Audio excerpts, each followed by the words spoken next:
있기 때문에 우리 선수들 그런 것을 잘 또 조화를 맞춰야 되고 Timnas Indonesia menghadapi tantangan besar di round 3 kualifikasi Piala Dunia 2026. Apakah Indonesia akan mengulang nasib yang dialami Vietnam dan Thailand sebelumnya?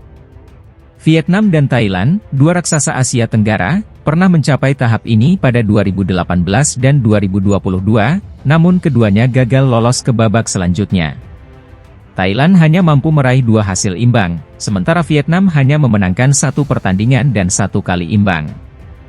Sekarang giliran Indonesia yang berjuang di grup yang sama sulitnya, bersama Arab Saudi, Australia, Jepang, Bahrain, dan Tiongkok. Pengamat sepak bola, Sabto Haryo, menilai bahwa mencapai posisi 2 teratas dalam grup ini adalah tantangan berat. Namun, Timnas Indonesia memiliki deretan pemain berkualitas yang bisa menjadi kunci dalam persaingan ini. Dari lini belakang yang diperkuat Elkan Bagot, Jay Itzes, hingga lini tengah dengan Asnawi Mangkualam dan Pratama Arhan, kualitas tim semakin meningkat. Di posisi kiper, Martin Paes, yang telah terbiasa berhadapan dengan bintang dunia seperti Luis Suarez dan Lionel Messi, bisa menjadi pendorong kualitas bagi para kiper lainnya di Timnas Indonesia. Dengan segala persiapan dan kualitas pemain yang ada, Timnas Indonesia diharapkan bisa menghindari dejavu yang dialami Vietnam dan Thailand, dan mungkin meraih hasil yang lebih baik di kualifikasi Piala Dunia 2026. Timnas Indonesia bersiap menghadapi tantangan besar di matchday pertama grup C kualifikasi Piala Dunia 2026 zona Asia. Dalam laga yang akan digelar di King Sport City Stadium, Jeddah, Arab Saudi, pada Jumat, 6 September 2024, skuad Garuda akan melawan tim kuat Arab Saudi. Pelatih Shin Tae-yong telah memanggil 26 pemain untuk menghadapi laga ini, terdiri dari 12 pemain dari Liga 1 dan 14 pemain yang berkarier di luar negeri. Namun, ada 2 pemain yang dipastikan absen, yaitu Martin Paes dari FC Dallas dan Justin Hubner dari Wolverhampton Wanderers U21. Martin Paes belum bisa dimainkan karena belum terdaftar, sementara Justin Hubner harus menjalani sanksi akumulasi kartu. Keduanya baru bisa tampil saat melawan Australia pada 10 September mendatang. Dalam laga melawan Arab Saudi, Shin Tae-yong diprediksi akan menurunkan formasi 3-4-3. Fernando Ari kemungkinan besar akan mengisi posisi penjaga gawang, dengan trio bek Sandy Walsh, Jay Itzes, dan Rizky Ridho di lini belakang. Untuk posisi wingback, Asnawi Mangkualam dan Kelvin Verdong diharapkan mampu memberikan kontribusi signifikan di sisi sayap. Sementara itu, di lini tengah, duet gelandang Tom Haye dan Nathan Choeon akan menjadi motor serangan. Di lini depan, Marcelino Ferdinand dan Rafael Struijk akan beroperasi di sisi kanan dan kiri, dengan Ragnar Oratmangoen sebagai penyerang tengah. Laga ini akan menjadi ujian pertama Timnas Indonesia di putaran ketiga kualifikasi Piala Dunia 2026. Timnas Indonesia akan memulai perjuangan mereka di putaran ketiga kualifikasi Piala Dunia 2026 dengan menghadapi Arab Saudi pada 6 September 2024 di Stadion King Abdullah Sport City, Jeddah. Menghadapi raksasa Asia yang pernah mengalahkan Lionel Messi dan Argentina di Piala Dunia 2022, pelatih Shin Tae-yong mengaku sudah menyiapkan taktik khusus untuk menjaga emosi anak asuhnya. Shin Tae-yong menyadari bahwa Arab Saudi memiliki gaya bermain yang keras dan kerap memancing emosi lawan. Pemain yang biasa bermain kasar tidak akan berubah. Tapi, hal itu tidak akan jadi masalah bagi kami, ujar Shin dalam sesi latihan di Senayan.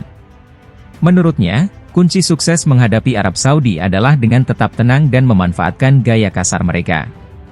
Pelatih berusia 53 tahun ini menekankan pentingnya mengantisipasi provokasi dari para pemain Arab Saudi, khususnya para bek. Kami harus memanfaatkan kekasaran mereka untuk keuntungan kita, tambahnya. Pelatih Timnas Indonesia U20, Indra Syafri, yakin tim Garuda Muda bisa lolos ke Piala Dunia U20 2025 yang akan digelar di Chili. Optimisme ini muncul setelah melihat persiapan dan performa anak asuhnya.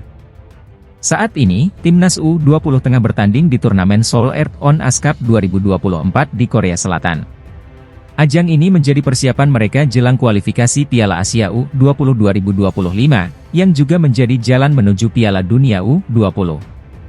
Garuda Muda mengawali turnamen dengan kemenangan gemilang 2-1 atas Argentina pada Rabu, 28 Agustus.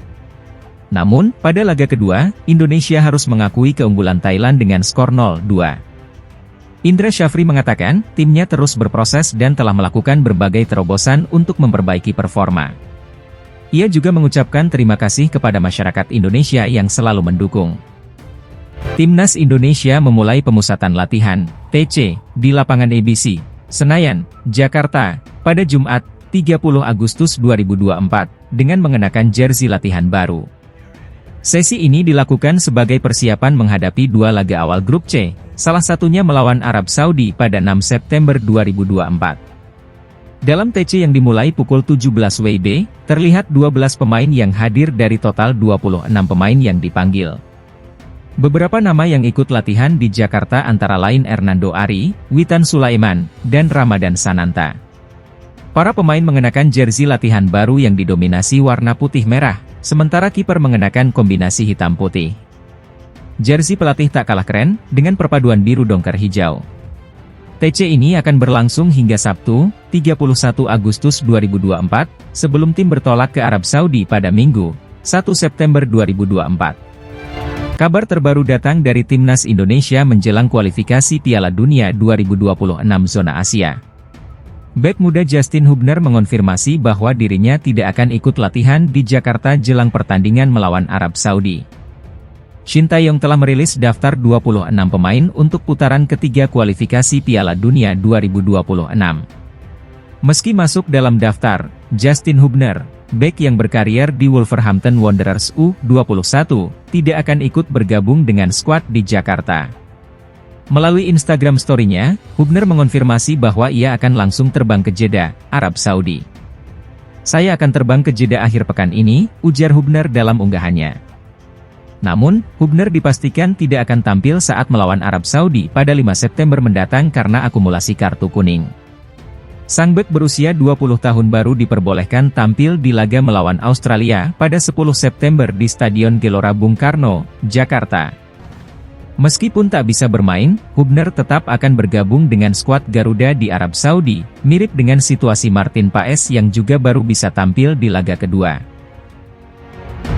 Kelvin Verdong, yang kini memperkuat NEC Nijmegen, menjadi kunci kemenangan timnya saat menghadapi PEC Zwolle pada Sabtu, 24 Agustus 2024.